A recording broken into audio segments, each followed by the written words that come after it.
The fluorescent lights at the Gas and Go had been flickering for 3 weeks, casting the store in a rhythm that made everything look like an old movie. Marisol Vega had stopped noticing it after the first few days. She'd stopped noticing a lot of things about the place. The coffee machine that only worked on its left burner, the cooler door that stuck unless you lifted and pulled at the same time, the way the linoleum curled up near the bathroom like it was trying to escape. When you worked 50 hours a week at a gas station on the edge of Eldon, Missouri, you learned to see past the broken parts. She was 19 years old and had been working at the Gas and Go since the week after her high school graduation. College had been the plan once. Her mother had talked about it like it was inevitable, a door that would open as long as Marisol kept her grades up and stayed out of trouble.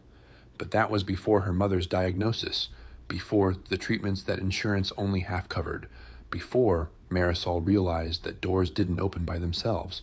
Someone had to pay for the hinges. It was a Tuesday night in late October, the kind of night when the wind came down from the hills and made the gas station signs creak on their posts. Marisol was alone behind the counter, working the closing shift, watching the clock tick toward 11. The store was empty, except for the hum of the coolers and the distant sound of a truck downshifting on the highway. The motorcycle pulled up to pump 3 at 10:47. She noticed it, because motorcycles were rare this late in the season, and because the sound of the engine was different, rougher, like something was wrong with it. The rider dismounted slowly, the way people move when their bodies are tired or hurting, and stood at the pump for a long moment before walking toward the store. He was older, maybe late 50s, with a gray beard that hadn't been trimmed in a while, and a leather vest covered in patches she didn't recognize. His jeans were dusty, his boots were worn, and when he pushed through the door, she saw that his hands were shaking. "Evening," she said. He nodded but didn't answer. He walked to the coffee station, poured himself a cup, and stood there holding it like he'd forgotten what came next. Marisol watched him from the corner of her eye, the way she'd learned to watch people who might be trouble. But this man didn't feel like trouble. He felt like something else, something hollowed out. After a minute, he walked to the counter and set down the coffee. His wallet was already in his hand, and she saw him open it and look inside with the expression of someone confirming bad news. "Just the coffee," he said. His voice was hoarse, scraped thin. "That's $1.79. He counted out coins on the counter, quarters, dimes, nickels. He was 6 cents short. Marisol looked at the coins, then at the man. Up close, she could see the red rims around his eyes, the way his jaw was set tight like he was holding something back. She'd seen that look before. She'd worn it herself, in the hospital waiting room, in the pharmacy line, in all the places where you learned that the world didn't stop breaking just because you were tired of being broken. "Don't worry about it," she said. "Coffee's on me." He looked up at her. "I can't. It's 6 cents. Seriously, don't worry about it." The man stared at her for a long moment. Then something in his face shifted, and she realized he wasn't just short on coffee money. He was short on everything. "How much to fill my tank?" he asked. Marisol glanced out at pump 3. The bike was an older Harley, the kind that got maybe 40 miles to the gallon on a good day. "Depends on how empty you are. Probably $15, $20. He looked down at the coins on the counter. $1.73. That was all he had. "I've got to get to Kansas City," he said, more to himself than to her. "My daughter's in the hospital. I've got to get there." The words came out flat, like he'd been saying them to himself for hours, and they'd lost their shape. Marisol felt something tighten in her chest. She knew about hospitals. She knew about the drive that felt endless, no matter how short it actually was, about the fear that sat in your stomach like a stone. "What happened?" she asked. She shouldn't have asked. It wasn't her business, but the question came out anyway. "Car accident. This morning." He swallowed hard. "They said she's stable, but they don't know if she's going to wake up." Marisol looked at the register, then at the man, then out at the motorcycle sitting alone under the fluorescent lights. She thought about her mother at home, probably asleep by now, the pill bottles lined up on her nightstand. She thought about the coffee fund in the back room, the jar where employees tossed their loose change and used it to buy donuts on someone's birthday. There was maybe $8 in there, not enough. She thought about the $20 bill in her own wallet, tip money from a customer that morning who'd paid for his gas with $100 and told her to keep the change. She'd been planning to put it toward the electric bill, which was due Friday and already late. The man was turning away, his shoulders slumped, the coffee still sitting on the counter. "Thanks anyway," he said. "I'll figure something out. Wait." He stopped. Marisol reached into her back pocket and pulled out the 20. She walked around the counter, past the rack of beef jerky and the rotating hot dog display, and pressed the bill into his hand.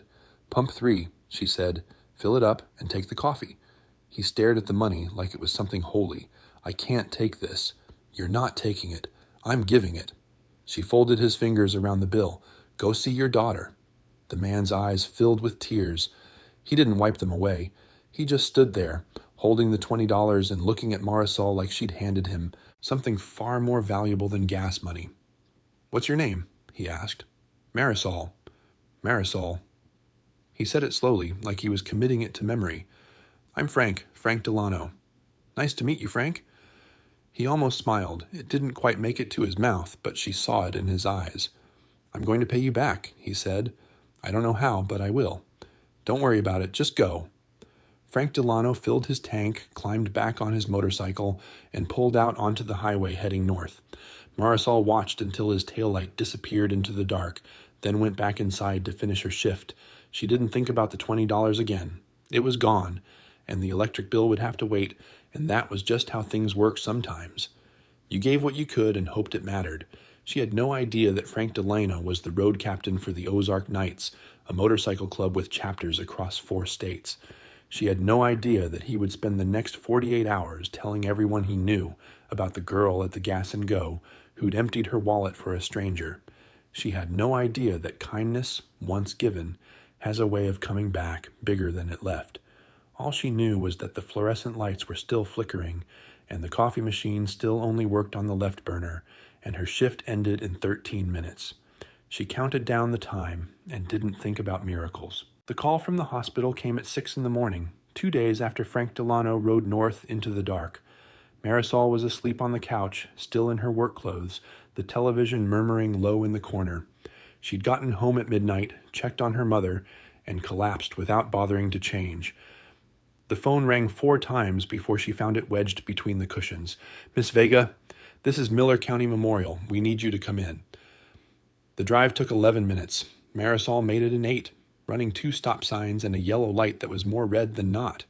The hospital sat on the north side of town, a squat brick building that always smelled like floor cleaner and worry. She'd spent more hours there than she could count over the past 2 years, watching her mother shrink inside machines that beeped and hummed and never seemed to fix anything. Her mother's name was Carmen. 51 years old, former waitress, former singer in a church choir, former everything. The cancer had started in her lungs and spread to places the doctors described, with words Marisol had to look up later. Stage 4, inoperable. Treatable, but not curable. The treatments bought time, but time cost money, and money was something they'd run out of long before they ran out of hope. The nurse at the front desk recognized Marisol and buzzed her through without asking questions.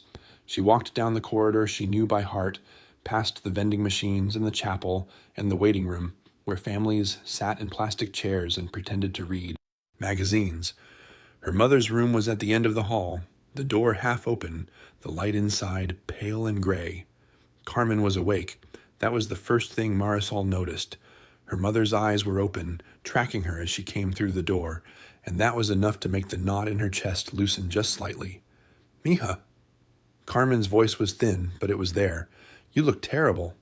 "Thanks, Mom. Love you too." Marisol sat in the chair beside the bed and took her mother's hand. The skin was papery, the bones too close to the surface, but the grip was still strong. Carmen Vega had always been stronger than she looked. "The doctor came by this morning," Carmen said. "He wants to try a new treatment, some kind of immunotherapy. He says it's showing good results." "That's great, Mom." "He also said it's not covered by insurance." The words hung in the air between them, heavy and familiar. Marisol had heard variations of this sentence a dozen times over the past 2 years. New treatment, better odds, not covered. The math never worked out. It never even came close. "How much?" she asked. $12,000 for the first round." Carmen's eyes drifted to the window. "There might be assistance programs. He said he'd look into it." $12,000. Marisol thought about her bank account, which held $416. She thought about the Gas and Go, which paid her $11 an hour and hadn't given raises in 2 years. She thought about the $20 she'd given to Frank Delano, and for a brief, shameful moment, she wished she hadn't. Then she pushed that thought away and squeezed her mother's hand. "We'll figure it out," she said. "We always do." Carmen smiled, the same smile she'd worn when Marisol was a child and asked for things they couldn't afford. It was a smile that said, "I love you, and I'm sorry, and I wish things were different, all at once." Marisol stayed until noon, then drove to the Gas and Go for her afternoon shift. The owner, a man named Dale Weber, who lived in Jefferson City and visited once a month to count the register and complain about the inventory, had left a note on the counter. She read it twice, then folded it into her pocket and started restocking the cigarettes. The note said the station was being sold. New owners taking over in 60 days. All employees would need to reapply for their positions. No guarantees. 60 days. The same window the hospital had given her mother, more or less. Marisol laughed, but there was no humor in it. Just the sound of someone who'd learned that bad news came in clusters, like storms rolling in off the plains. The afternoon passed slowly. Truckers stopped for diesel and coffee. A family with 3 kids bought snacks and asked for directions to the Lake of the Ozarks. A teenager paid for gas with a handful of crumpled bills and drove off in a car that sounded like it was held together with hope and duct tape. Marisol smiled at each of them, made small talk, counted out. Change. The routine held her together when nothing else would. At 4:15, her phone buzzed. Unknown number, Kansas City area code. She almost didn't answer. "Hello? Is this Marisol?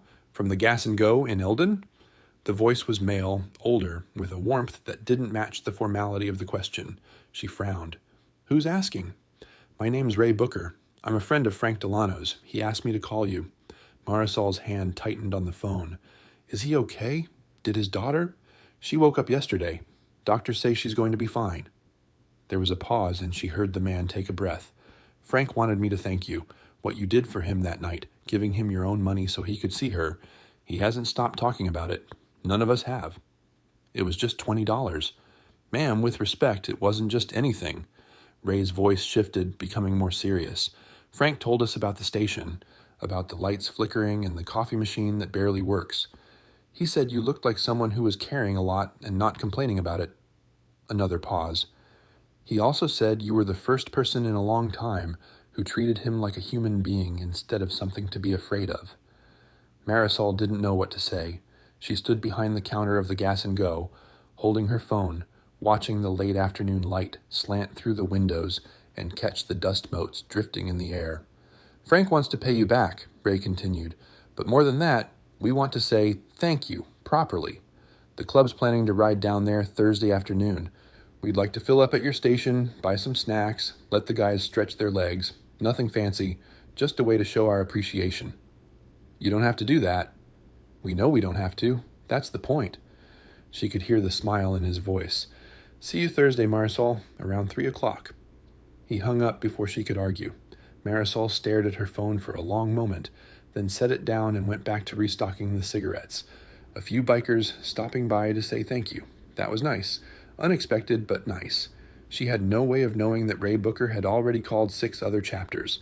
She had no way of knowing that Frank Delano's story had spread through the Ozark Nights like wildfire, passed from rider to rider at gas stations and diners and late-night phone calls across 4 states. She had no way of knowing that by Thursday afternoon, the parking lot of the Gas and Go would hold more motorcycles than it had ever held cars.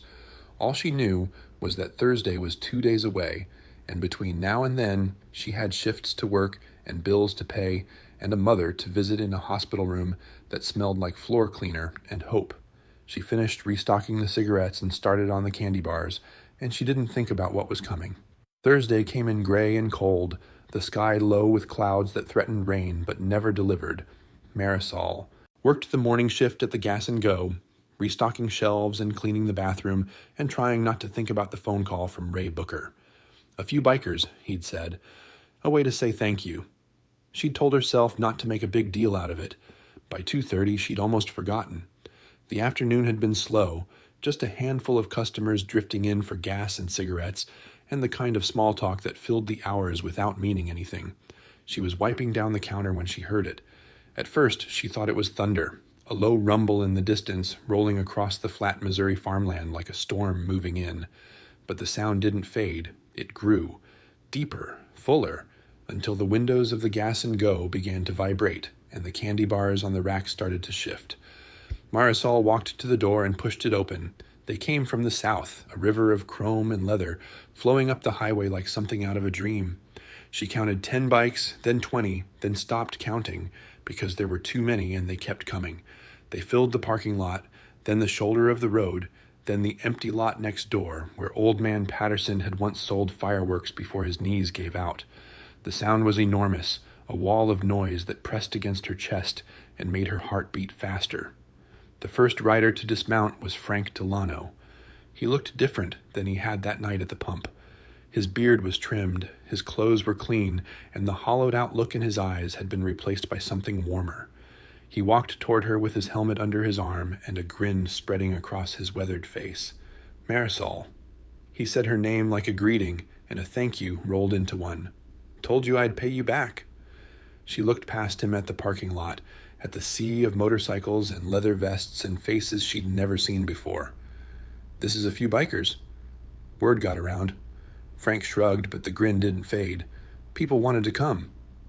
A man approached from behind Frank, taller and broader, with a gray ponytail and a vest covered in patches. He extended his hand, and Marisol shook it automatically. Ray Booker, he said. We talked on the phone. It's good to meet you in person. You too. She was still staring at the parking lot. How many? 150, give or take. Few more coming from the Springfield chapter, but they got a late start. Ray turned and surveyed the crowd with something like pride.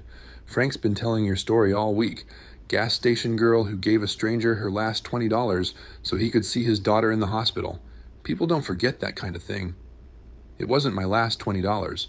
Doesn't matter. It was $20 you needed, and you gave it anyway. Ray's voice was matter of fact, like he was stating something obvious. That's the part that matters. The bikers began filing into the Gas and Go, filling the small store until there was barely room to move. They bought coffee, snacks, cigarettes, lottery tickets. They paid with cash, and they paid generously, handing over 20s for items that cost $5 and telling her to keep the change. The register filled faster than it ever had in the 2 years Marisol had worked there. But it wasn't just the purchases. Between transactions, riders approached her one by one, shaking her hand, thanking her, telling her fragments of their own stories. A man with a gray beard and kind eyes said his wife had been helped by a stranger once, years ago, and he'd never forgotten it. A woman with tattoos covering both arms said she'd been that stranger for someone else, and it had changed her life. A younger guy, maybe 25, said he'd ridden 140 miles just to say thank you in person, because that's what you did when someone reminded you that people could still be good. Marisol listened to each of them. She didn't know what to say, so she just said thank you over and over until the words started to blur together. Her eyes were burning, but she didn't let herself cry. Not yet. There was still work to do. Around 4 o'clock, Ray Booker gathered the crowd in the parking lot. The rain had held off, and the clouds were starting to break, letting through shafts of pale autumn light. He stood on a milk crate someone had found behind the store and raised his hand for silence. Most of you know why we're here, he said. His voice carried across the lot, steady and sure. A couple weeks ago, our brother Frank was in trouble. He was broke, he was scared, and he was a long way from his daughter's hospital bed. And a young woman he'd never met, a 19-year-old kid working a gas station in the middle of nowhere, gave him her own money so he could make that ride. He paused, letting the words settle. She didn't know who he was. She didn't ask for anything in return. She just saw someone who needed help and decided to give it.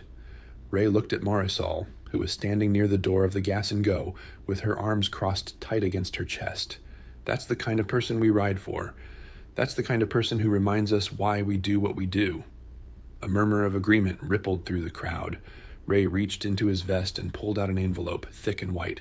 We took up a collection, he said. Every chapter, every writer who heard Frank's story and wanted to be part of this. It's not charity, and it's not a debt. It's a thank you, from all of us. He stepped down from the milk crate and walked toward Marisol. The crowd parted to let him through. When he reached her, he held out the envelope. "For you," he said. No strings attached.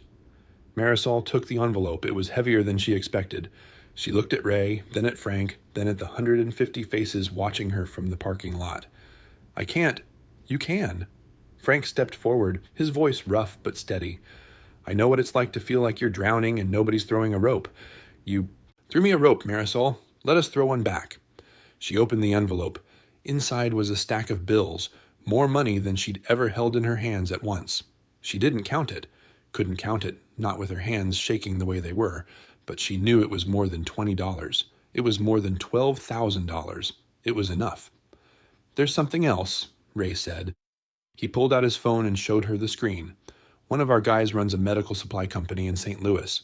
He made some calls about your mother's treatment, the immunotherapy she needs. There's a patient assistance program through the manufacturer. He got her application expedited. She's approved." Marisol stared at the phone. The words on the screen blurred, and she realized she was crying. She didn't remember starting.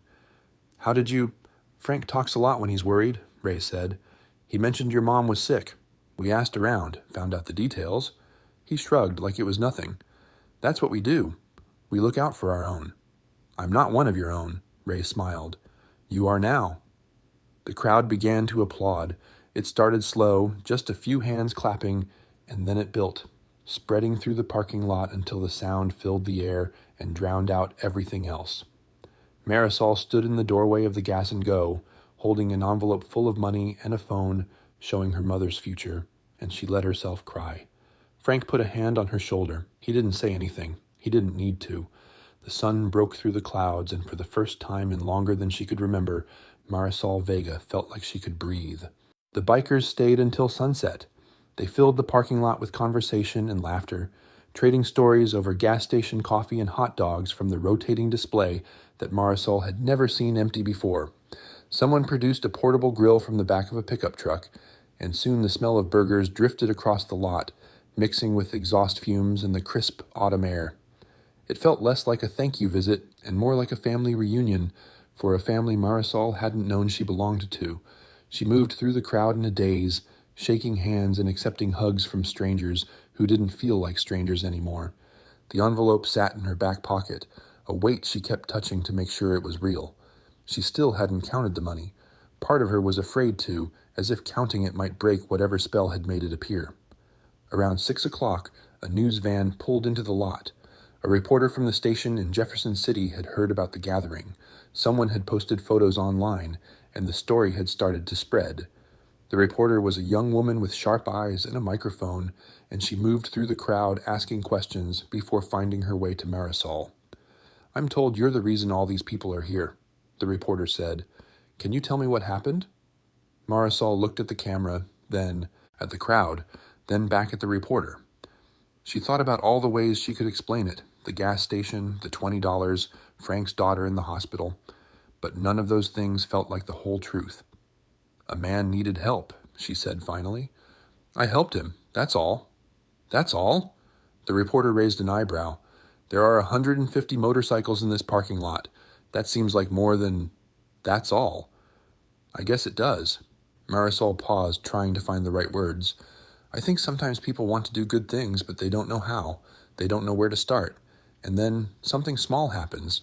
Someone gives a stranger $20 or holds a door or just listens when someone needs to talk, and it reminds them. It gives them permission." She looked out at the bikers, at the leather vests and the tattoos and the faces that had terrified her once and now felt like home. "I didn't do anything special. I just reminded them of something they already knew." The reporter smiled, the practiced smile of someone who'd found a good quote. "That's beautiful. Thank you." The segment aired on the 10 o'clock news that night.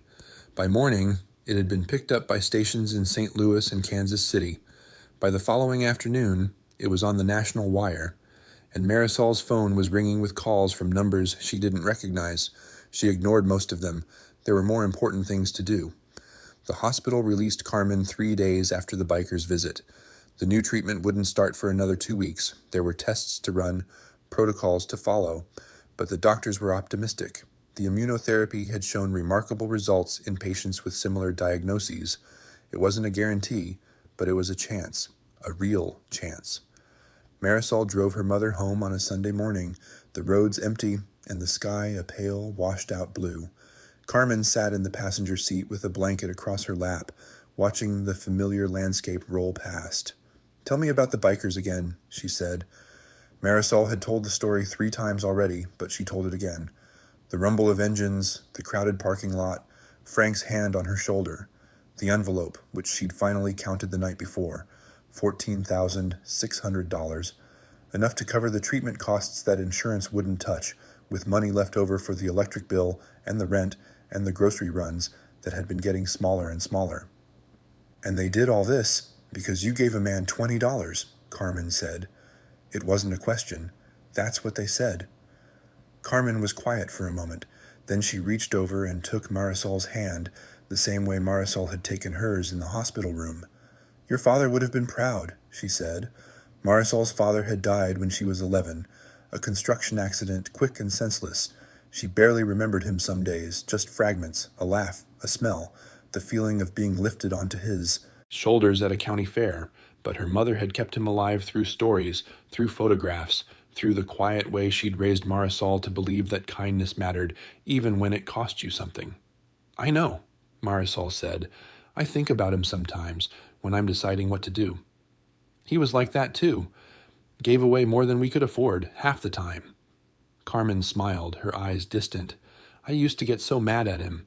We'd be short on rent, and he'd come home and tell me he'd bought lunch for some guy on the crew who forgot his wallet, or he'd give his coat to a homeless man in January." She shook her head, but he always said the same thing. "We'll figure it out, Carmen. We always do." Marisol felt something tighten in her chest. She'd said those exact words to her mother in the hospital, not knowing where they came from. Now she knew. "He was right," she said. "We did figure it out. We did." Carmen squeezed her hand. "Because of you." They pulled into the driveway of the small house they'd rented since Marisol was in middle school. It wasn't much. 2 bedrooms, a kitchen that was always too hot in summer, a backyard just big enough for a tomato plant, and a lawn chair. But it was home. It had been home for 8 years, and thanks to an envelope full of money from strangers, it would stay home for a while longer. Marisol helped her mother inside, got her settled on the couch with a cup of tea and the remote control, and then stood in the kitchen doorway for a long moment, just watching. Carmen looked small against the cushions, her body frail in ways it hadn't been a year ago, but her eyes were bright, and she was smiling at something on the television, and she was alive. That was enough. That was everything. The next morning, Marisol went back to work at the Gas and Go. The parking lot was empty now, no trace of the 150 motorcycles that had filled it 3 days before. The fluorescent lights were still flickering. The coffee machine still only worked on the left burner. Nothing had changed, and everything had changed. Dale Weber, the owner, called at noon. He'd seen the news coverage, he said. He'd gotten calls from people asking about the station, about the girl who worked there. He'd also gotten an offer from the new buyers. They wanted to keep Marisol on as manager, not just cashier. A raise, benefits, the whole package. "Seems like you made quite an impression," Dale said. "I always knew you were a good worker. Didn't know you were famous too." Marisol laughed. It felt strange in her mouth, unfamiliar after so many months of forgetting how. "I'm not famous." "Tell that to the 150 bikers who showed up at my gas station." Dale paused. "Take the manager job, Marisol. You've earned it." She said yes. She didn't have to think about it. That night she sat on the front porch with her mother, watching the sun go down over the rooftops. The air was cool, carrying the smell of wood smoke from somewhere down the street. Carmen had a blanket over her lap, and Marisol had a cup of coffee that had gone cold an hour ago. "What are you thinking about?" Carmen asked. Marisol thought about Frank Delano, about his daughter waking up in a hospital bed in Kansas City. She thought about Ray Booker and the envelope and the patient assistance program that had appeared like a miracle. She thought about her father, gone 15 years now, and the coat he'd given to a homeless man in January. "I'm thinking about how things connect," she said. "How one thing leads to another, even when you can't see it happening." Carmen nodded slowly. "Your father used to say that. He called it the ripple effect. You throw a stone in the water, you can't see where the ripples end up, but they end up somewhere." "Yeah." Marisol watched the last light fade from the sky. I think I'm starting to understand what he meant. 6 months later, spring had come to Eldon in a rush of green and bird song. The fields along the highway were bright with new growth, and the air carried the smell of rain and turned earth. At the Gas and Go, the fluorescent lights had finally been replaced, one of Marisol's first requests as manager, and the coffee machine had been upgraded to a model that worked on both burners. The store looked different now, cleaner, brighter, with a fresh coat of paint on the walls and a community bulletin board near the entrance where locals posted flyers for church fundraisers and lost dogs and high school basketball games. Marisol had added a small seating area by the window, just 2 tables and a few chairs, where truckers could rest their legs and old-timers could drink their coffee without standing. It wasn't much, but it changed the feel of the place. The Gas and Go had become something more than a pit stop. It had become a gathering point. Carmen's treatment had finished in March. The immunotherapy had worked better than anyone expected. The tumors had shrunk, then stabilized, then, according to the latest scans, begun to retreat. The doctors used words like remarkable response and cautiously optimistic, but Carmen just called it a miracle. She'd started volunteering at the church again, helping with the food pantry on Saturday mornings, her energy returning in slow, steady increments. She still tired easily. There were still bad days when she couldn't get out of bed, and Marisol would sit beside her and read aloud from the romance novels Carmen pretended not to love. But the bad days were fewer now, and the good days were better, and that was enough to build a life on. Frank Delano came down from Kansas City on a Saturday in early April. He rode into the Gas and Go parking lot just after noon, his Harley gleaming in the spring sunlight, and Marisol met him at the door with a cup of coffee already poured. "On the house," she said, "for old time's sake." Frank laughed, the sound deep and warm. He looked healthier than he had that night in October. The hollow look was gone, replaced by something steadier. His daughter, he told her, had made a full recovery. She was back at work, back to her life, with nothing but a scar on her forehead to remind her how close she'd come. "She wants to meet you," Frank said. "Kept asking about the girl at the gas station. I told her you were busy saving the world one customer at a time." "I'm not saving anything," Marisol said. "I'm just doing my job." "That's what you think." Frank took a sip of his coffee and looked around the store at the fresh paint and the new lights and the bulletin board covered in flyers. "But I've seen a lot of places like this one, Marisol. Most of them feel like waiting rooms, places people pass through on their way to somewhere else." He met her eyes. "This one feels like a place people come back to. That's not nothing." Marisol didn't know what to say to that, so she just nodded and refilled his coffee. They talked for an hour, catching up on the months that had passed. Frank told her about the Ozark Nights, about the rides they'd taken, and the causes they'd supported. The club had started a scholarship fund in her name, he said, the Marisol Vega Memorial Scholarship, though she wasn't dead and found the name a little morbid. It went to young people in Missouri who were working to support their families while trying to further their education. 3 students had received awards so far. "You didn't have to do that," she said. "We wanted to." Frank shrugged. "People hear your story. They want to be part of it. The scholarship gives them away." After Frank left, Marisol stood in the parking lot and watched his bike disappear down the highway, the sound of the engine fading into the distance. She thought about the night they'd met, the $20 she'd pressed into his hand, the fear and desperation in his eyes. She thought about all the things that had followed, the bikers, the money, the treatment, the job, and how none of it would have happened if she'd just let him walk away. Her phone buzzed, a text from her mother. "Dinner at 6? I'm making enchiladas." Marisol smiled and typed back, "I'll bring dessert." She went back inside and finished her shift. The afternoon was steady, a flow of customers that kept her moving without overwhelming her. She knew most of them by name now, the regulars who came in for coffee every morning, the truckers who stopped on their weekly routes, the teenagers who bought energy drinks and scratchers and talked too loud about things they thought were secrets.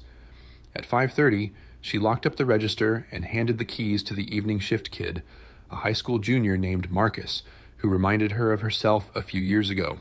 Quiet, hard-working, carrying something he didn't talk about. She'd started teaching him the inventory system, the ordering process, all the small skills that would help him if he ever wanted to move up. He probably wouldn't stay at the Gas and Go forever, she hoped. He wouldn't, but while he was here, she wanted him to learn. Thanks, Marisol, Marcus said as she headed for the door. See you tomorrow. See you tomorrow. She drove home with the windows down, the spring air rushing through the car and tangling her hair. The route was familiar now, every turn memorized, but she still noticed things. The way the light fell across the fields, the hawks circling above the tree line, the small moments that made up a life when you paid attention to them. Her mother was in the kitchen when she arrived, the smell of chili and cumin filling the small house. Carmen looked up and smiled, and Marisol felt the same thing she felt every time she came home now, a gratitude so deep it was almost painful. You're early, Carmen said. Traffic was light. Marisol set a bakery box on the counter. I brought tres leches, from that place you like. You spoil me. Someone has to. They ate dinner at the kitchen table, the same table where Marisol had sat 2 years ago and wondered how they would survive. The enchiladas were good, Carmen's recipe, passed down from her own mother, and the conversation was easy, drifting from work to weather to the latest gossip from the church food pantry. Normal things, ordinary things, the kind of things Marisol had once taken for granted and now understood were precious. After dinner, they sat on the porch again, the way they'd started doing since Carmen came home from the hospital. The sky was fading from blue to orange to pink, and somewhere down the street, kids were playing basketball, the sound of the ball echoing off the pavement. I talked to Frank today, Marisol said. He came by the station. How's his daughter? Good. Fully recovered. Marisol paused. He told me about the scholarship they started, in my name. Carmen nodded slowly. She didn't seem surprised. I saw something about it online. One of the ladies at church showed me. You didn't say anything. I was waiting for you to tell me. Carmen reached over and took her hand. I'm proud of you, mija. You know that, right? Not because of the scholarship or the news stories or any of that. I'm proud of who you are, who you've always been. Marisol felt the familiar sting behind her eyes. She'd cried more in the past 6 months than in the previous 5 years combined, and she still wasn't used to it. I'm just trying to be like Dad, she said. You are like him. Carmen squeezed her hand. The best parts of him, the parts that mattered. They sat in silence as the sky darkened and the first stars appeared. The basketball game ended and the street grew quiet. Somewhere in the distance a motorcycle rumbled past, the sound fading into the night. Marisol thought about ripples, about stones thrown into water and the places they ended up. She thought about a man who needed $20 and a girl who gave it to him, and all the lives that had been changed because of that single small decision. She didn't know where the ripples would end. She didn't need to know. All she needed was to keep throwing stones. The night settled around them, soft and warm, full of possibilities she couldn't see yet but trusted were there. Her mother's hand was in hers, steady and real. The porch light glowed behind them, and somewhere out on the highway the world kept turning, carrying with it all the kindness that people forgot to notice and all the miracles that started with a single word. Yes. Help. Please. Here. That was enough. That was everything. That was how it began.